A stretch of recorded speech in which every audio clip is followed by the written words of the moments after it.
para sa akin, hindi dapat kasi na ibang tao magkumpleto sa'yo. That ikaw mismo, kumpleto ka muna sa sarili mo. Oo, kasi may mga tao na they're expecting someone to complete them. Pero actually, kapag ganun yung ginawa mo, kasi may tatawag tayong love tank ng tao eh. Yan yung gauge mo sa sarili mo, sa love. Now, may mga tao, konti na nga yung love tank, kaya sila naghahanap ng love sa ibang tao to fill the love tank na konti na. Kaya may mga relationship na they are a bit insecure, tinitingnan yung password sa... Totoo yan. If kinukuha yung password ng girlfriend, ay naku na-experience. Alam mo ba niya katabi mo, tapos kailan ng cellphone mo? Oh, pero ang cellphone mo Wait nga. lang, lobat. Dapat Okay, ma-overcome mo muna yung insecurities Oo. mo. Tapos doon nalalabas yung trust issue. Yes. Doon na. Bakit mo alam yung Facebook password? Kasi tayo eh. So pagka ganun yung nangyari, you're not secured. Di pa kasi pag nasaktan ka na, magkakaroon ka talaga ng ganun. Lalo na pag niloko ka.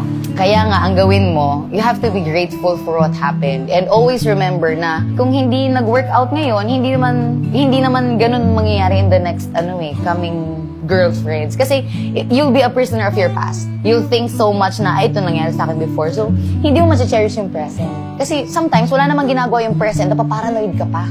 True, di ba? Kaya tuloy yung present mo, ano ba tong jowa ko? Masyado naman akong sakal, mga ganun, di Yes. ba? Kaya wala naman na ginagawa, yung parang, sige na, may gawin na lang ako, mga lalaki, mga ganyan. Ay, hindi ako Total- ganun. Joke lang. Hindi ako. Hindi naman lahat. Ang kabaliktaran ng love is fear. Now, if you have fear, wala kang love. Natatakot ka kasi baka mambabae, manloko. But at the end of the day, if you're very secured, ayaw mo siya manloko, mawala siya, you're still complete. Kaya hahabulin ka ng lalaki or hahabulin ka ng babae.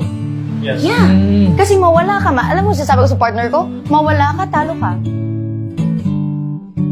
Ako ang principle ko ngayon sa love, based kay, isa na nabasa ko kay Osho, sa book niya, Book of Women. Sabi niya, if you love a flower, don't pick it up. Kaya ako, sa relationship ko ngayon, like, if he likes someone, okay, sige, dun ka na. Kasi that's how I love him. Weird, no? Papakawalan mo siya. Napakawalan ko kasi masaya siya dun eh. Why will I imprison him to myself kung hindi niya na ako gusto niya na iba? Gusto mo iba, okay, go. Pero kaka-ganun ko, mas lalong nagsistay. Totoo. It's Kasi- like getting a Kasi siya sand. mismo yung makaka-realize na, grabe, hindi ka naman mahirap makahanap ng ganun tao Oo. mindset. Yeah. Totoo. Mahirap Ako makahanap ganun. ng Para kang bumupulot ng sand, Yes. buhangin. Pag pinulot mo yung buhangin at ganun yung ginawa mo, konti makukuha mo eh. Pag ginanon mo yung buhangin, pero pag yung buhangin pinulot mo, ginanon mo, sobrang dami mo makukuha. It's like in love. It's like in life. It's like the more you like, let them. Ganun yung sa akin ngayon. Like, iba-iba naman tayo ng Totoo. pag-appreciate ng Pero I love think or that's stage of really, love. kung gano'n na mindset mo and gano'n yung pananaw mo, parang doon ka makakabuo talaga ng isang healthy na relationship. Pero mahirap kasi gawin. Mahirap gawin yun. Hindi lahat ng tao kayang gawin yung Kasi sinasabi ang niya. eh. nangyari sa atin, minsan pag nagmahal tayo, Diba? kasama niya yung pagiging Sobrang mature possessive. mo na nun. Wala kang pakialam kung sa iba siya masaya. Sa akin ka lang. So, Well, it's not love. That's not love. That's not love. Kung ganun ang feeling mo, it's not love. It's just a union of two insecure people. Mhm. If you're so possessive.